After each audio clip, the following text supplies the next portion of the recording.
suffering is something that's is imposed. Like we impose it on the situation, and it's usually, maybe even exclusively, um, a reaction from a previous situation that we had.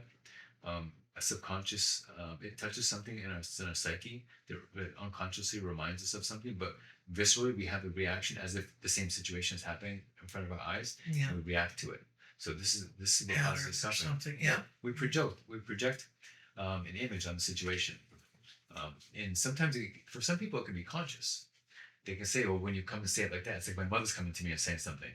So people can even be aware of the unconscious connection that's being made, um, but they even though they may not be able to see it, sometimes they can. But it's always the suffering is always a projection onto the situation, and an imagined projection onto a situation that's usually, if not maybe, and always related to a past trauma of some sort. Mm.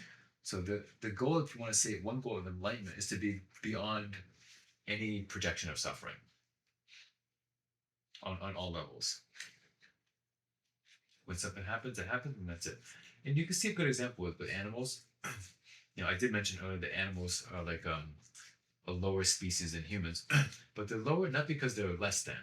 They're lower because they don't have the cognitive ability to be able to discern their actions. They can't contemplate their actions. So animals, in the context of suffering, for example, we think that animals suffer, but animals experience pain. But I've never seen an animal suffer. When a dog, if and you can see this in examples of sadly, owners beat their dogs. The dog will almost always come back to the owner, Yeah. unless it feels like his life was severely threatened. Abuse victims go back. Well, but not the same with animals. When a dog goes back, the dog is still wagging its tail, happy to see its owner. This is because although the imprint is still there, but it doesn't hold on to suffering. The dog experienced pain, and then it already has the connection in his mind. This is the source of my food, my happiness, shelter, whatever. Boy, they can't recognize that that's the source of pain either. It also does, but animals are more in the moment, so they experience something as they experience the pain as it is, and then they really quickly shift to the next moment. They don't linger in that moment like we do. We actually have an experience, and we think about it, we talk about it, we complain about it, we make it much more than what it is.